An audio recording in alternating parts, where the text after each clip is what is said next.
Fala pessoal, a paz do Senhor, tudo bem com vocês? Aqui quem fala é o Iago, direto de Goiânia, e a gente está começando mais um Tome Nota, e hoje a gente tem uma presença quase internacional.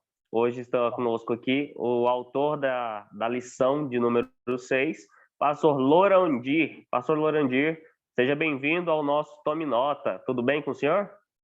Maravilha. Paz do Senhor Jesus, Iago. Paz do Senhor Jesus aí para todos vocês aí que estão nos assistindo. E para a gente é uma honra. Muito bom estar aqui com você. Que bom. É um prazer também estar falando novamente com o senhor. Nós já nos vimos quando o senhor congregava aqui na nossa Regional 5, aqui da Grande Goiânia, aqui na cidade de Goianira. E é bom ter esse novo contato e ainda mais no nosso Tome Nota, que é um trabalho que a Rede Morada tem desenvolvido com a nossa juventude. O senhor fez parte, está fazendo parte ainda do trabalho, desenvolvendo o trabalho da Rede Morada aí na cidade que o senhor está. Então é um prazer muito grande para a gente ter o senhor aqui no nosso Tome Nota. Seja bem-vindo e muito obrigado por estar aqui conosco. Maravilha. A gente é que agradece aí a oportunidade de estar com vocês aí. E a gente é que é enriquecido aí com esse projeto do Morada. Uma bênção. Sempre Que bom, novidade, sempre coisa nova. Muito legal. muito bom. E falando agora da nossa lição, o senhor trouxe uma abordagem muito interessante. A carta de Paulo aos Coríntios, a primeira carta de Paulo aos Coríntios, ela é muito rica, uma das suas cartas muito rica, em questão de como a igreja ela deve se portar, e o senhor traz uma abordagem muito interessante.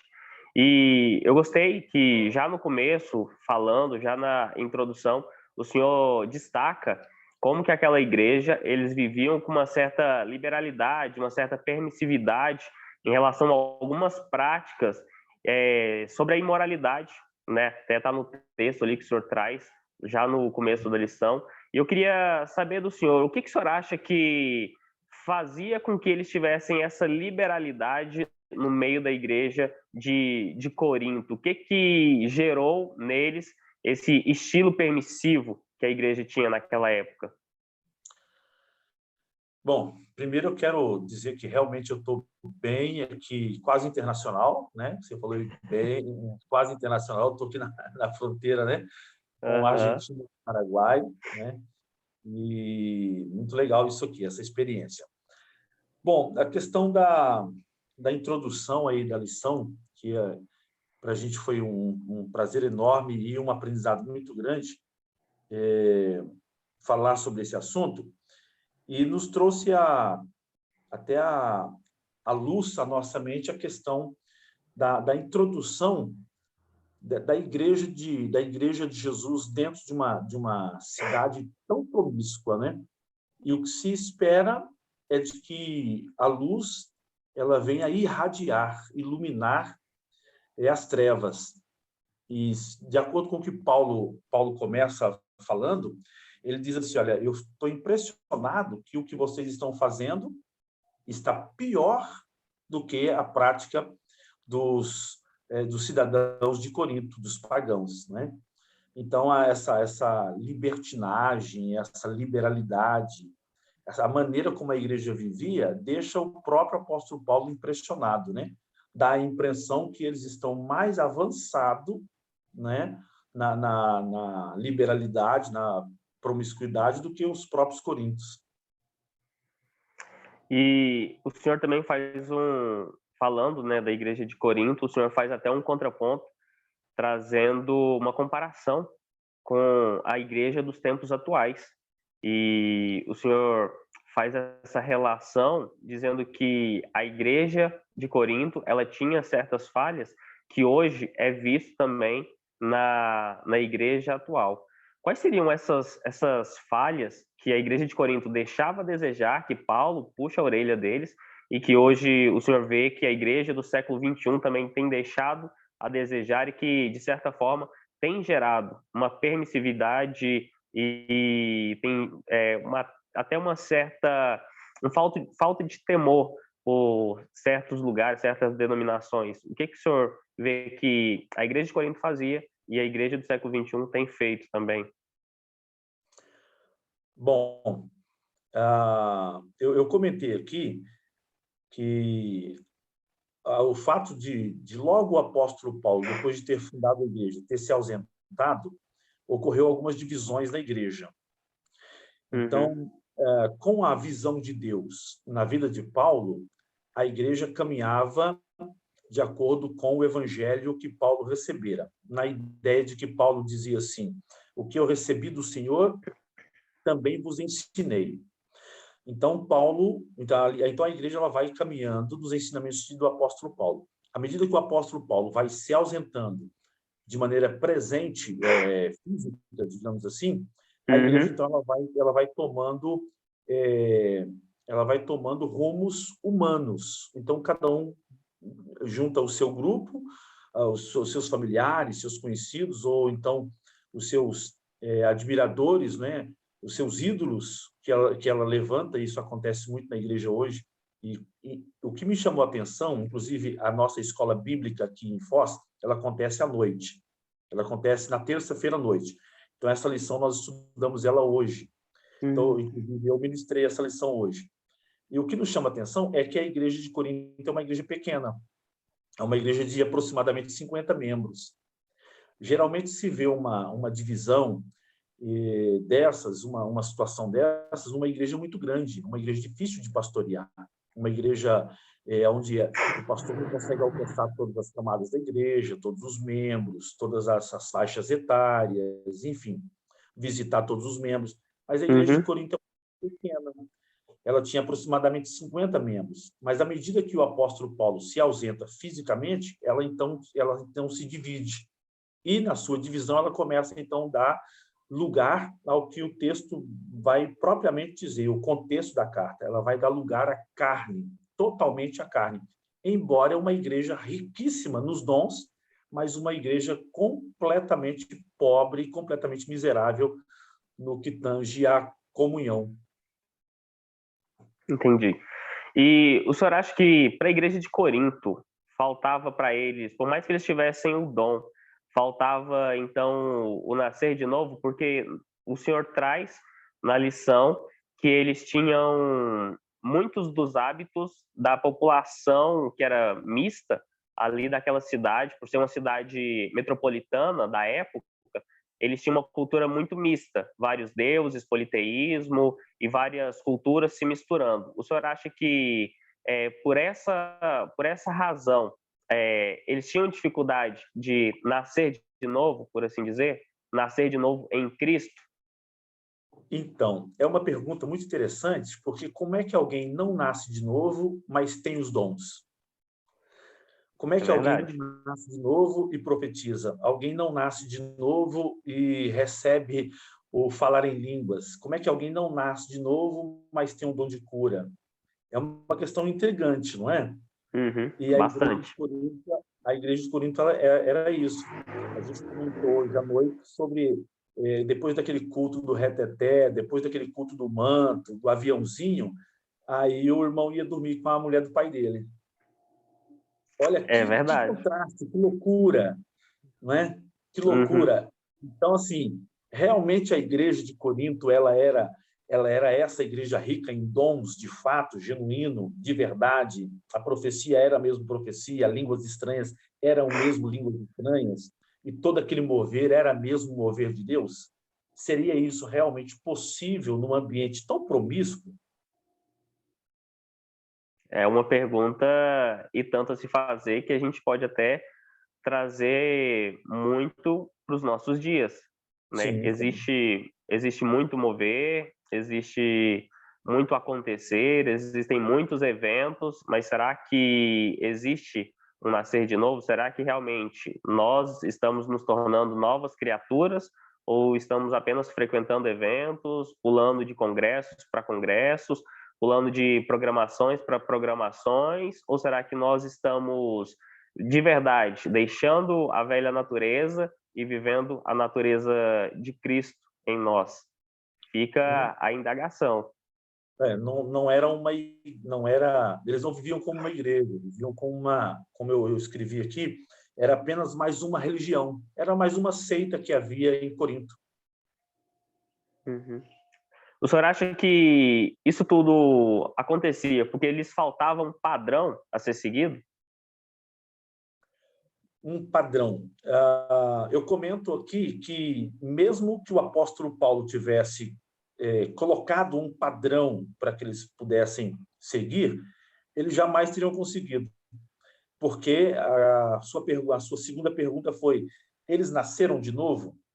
Uhum, Bom, o que eles faziam não precisava nascer de novo para não fazer. Porque existem alguns valores que nós não recebemos dos pais, existem alguns valores que nós não recebemos da família. Por exemplo, alguns valores nós aprendemos na escola, outros nós aprendemos na família, nós aprendemos com os amigos, com a namorada, depois com a esposa, enfim, a vida vai nos ensinando valores. Mas existem alguns valores que nós nascemos com ele. E esses valores, eles vêm da essência que há em nós. Todo ser humano tem a essência de Deus. Nós somos feitos à imagem e semelhança uhum, dele. Então, nós temos a essência de Deus, todo ser humano. Então, tem algumas coisas que nós não precisamos, digamos assim, não, eu não faço isso porque eu sou crente. Eu acho que tem algumas coisas que eu não preciso ser crente para entender que é errado, para entender que não é certo, para entender que é imoral, não é?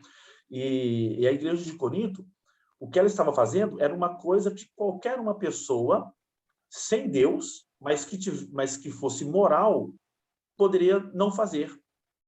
Ou seja, então vamos para a questão propriamente dita. Para mim entender que é errado eu dormir com a esposa, com a mulher do meu pai, não precisa eu ser cristão. uhum. Basta eu dar vazão à essência de Deus que há em mim. Embora eu seja uma criatura pecadora, embora eu tenha natureza pecaminosa, embora eu seja capaz de coisas terríveis por causa da natureza adâmica, mas existe em mim uma essência, a essência de Deus. Então, mesmo que eu faça, mesmo que eu dê vazão ao que é errado, na minha consciência, que eu digo assim, que a consciência é onde o Espírito de Deus comunica com o Espírito do homem, então, na minha Uhum. consciência, eu vou saber que o que eu estou fazendo é errado. Mas parece que a igreja de Corinto, ela está fazendo, aliás, parece que alguém está fazendo o errado em Corinto e a igreja está aplaudindo. Aplaudindo. Né? Então, eu acho interessante que dá a impressão que Paulo, que o apóstolo Paulo reclama, a bronca do apóstolo Paulo é maior quando ele diz assim, e o que me chama mais atenção é que vocês estão aceitando. Né? Então, tá, pecar, todo mundo peca. O cara está dormindo com a mulher do pai dele, tá errado, mas é impressionante que vocês não estão fazendo nada. Então, isso me Uhum. chama a atenção nessa lição. É incrível. A É falta de bastante, disciplina. é bastante interessante, porque lendo a lição e os comentários que o pastor fez, muitas interrogações surgem, algumas, né, que eu trouxe aqui, e muitas outras vão trazendo à medida que a gente vai vendo as cartas de Paulo, passando por cada um dos tópicos que Paulo vem trazendo, respondendo questões que foram trazidas a ele pela igreja de Corinto sobre práticas que eles tinham naquele momento. E era uma igreja que foi evangelizada, era uma igreja que foi fundada pelo apóstolo Paulo, que ele deixou tudo estruturado, mas como o senhor disse, ele se ausentou fisicamente, parece que eles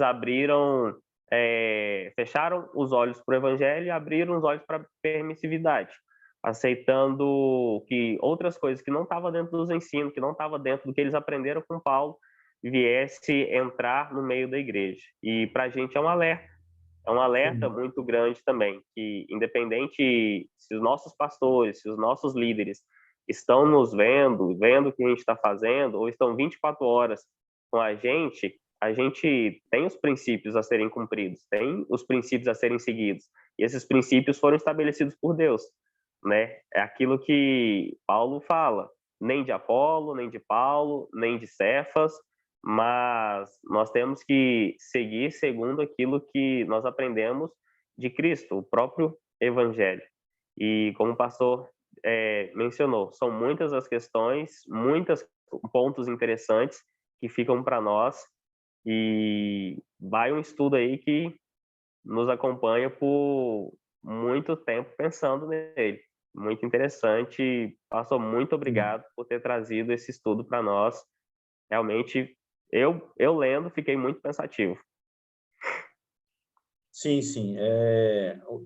Duas situações, duas questões que eu gostaria de pontuar é a permissividade da igreja, de uma liderança, né? Tanto da igreja como de uma liderança. E uma coisa que eu queria pontuar também, eu costumo dizer o seguinte: existem, você falou assim, uma igreja que foi fundada pelo apóstolo Paulo. Então, assim, desculpa a expressão, mas assim, não foi o pastor Lorandi que fundou a igreja, não foi o irmão Manelzinho que fundou a igreja, não foi o irmão ali que mal sabia ler e que foi lá e começou um culto numa varanda, foi o apóstolo Paulo. Então, tinha assim, humanamente falando, tinha tudo para funcionar, não é verdade? É verdade.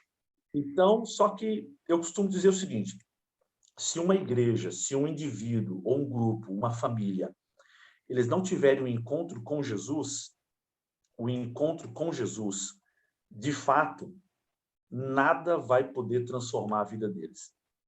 Eram cidadãos coríntios que viviam em uma nova seita que havia aberto portas na cidade, na grande cidade de Corinto. Era só isso. Enquanto alguém ali, ou um grupo ali, não tivesse, de fato, um encontro com Jesus, nada poderia mudar. A gente, hoje, nos nossos dias de hoje, você tocou lá no início do bate-papo, você falou sobre os nossos dias, né? Comparar a igreja daquela época com os nossos dias de hoje. Então, Sim. assim, se a gente faz essa comparação, então hoje a gente tem muitas ferramentas, né? Hoje a gente, buscando lá de trás, vou citar aqui, por exemplo, 2 ou 3 ferramentas. A igreja com propósito, o encontro, o G12, o que a gente tem aí, que eu fiz, inclusive, a cabana, aí o impacto radical, escola de sacerdócio real, tem um monte de coisas hoje que existe, certo? E eu conheço um monte de gente que fez todas elas e está dormindo com a mulher do pai. É verdade. Porque não teve um encontro Pode. com Jesus. Então, é preciso um encontro com Jesus. Agora, se eu sou igreja, eu, senhor, nós dois somos igreja, todos nós que estamos ouvindo aqui, esse bate-papo, vocês que vão ouvir, que estão ouvindo agora, somos igreja. E como igreja, se nós não nos posicionarmos, nós vamos ter sempre um cara dormindo com a mulher do pai dele. E eu queria, assim, a gente tem uns 4 minutos aí ainda, mas eu queria falar sobre essa questão. Enquanto nós permitirmos que tenha um cara dormindo com a mulher do pai dele ou fazendo qualquer outra coisa errada e não houver disciplina e não houver esse posicionamento da igreja, a gente vai ter sempre esse problema. Eu acho que esse é o ponto principal que o apóstolo Paulo pondera nesse texto. É o posicionamento da igreja. Amém. É isso aí, pastor. Novamente, foi um prazer rever o senhor, ter esse bate-papo aqui no nosso Tome Nota. E eu quero deixar também para todos que estão vendo o recado que a lição que o pastor Lorandir e todas as outras, o link está na descrição desse vídeo, você pode compartilhar, você pode seguir o canal, você também pode seguir o Instagram da Rede Morada, Comep Morada, @Comep Morada. E se você gostou dessa lição, se você quer aprender mais, acompanhe o Tome Nota, veja os outros vídeos, os outros professores também, comente, deixe seu comentário, deixe a sua opinião, deixe a sua dúvida também, que quem sabe a gente consegue fazer com que um dos nossos professores te responda aí e ninguém fica com dúvida, todo mundo aprenda. Pastor, muito obrigado, Deus te abençoe. Eu que agradeço. Foi um prazer, Deus abençoe. Amém. Até a próxima então, pastor. Quem sabe um dia a gente se encontra aí na fronteira. Estamos aguardando a galera do Morada, do Comep aqui na fronteira, hein? Em nome de Jesus. Amém, amém. Tá Com bom? Deus, Deus tudo de bom. abençoe. Paz do Senhor. Tchau. Amém. Tchau, tchau. Tchau.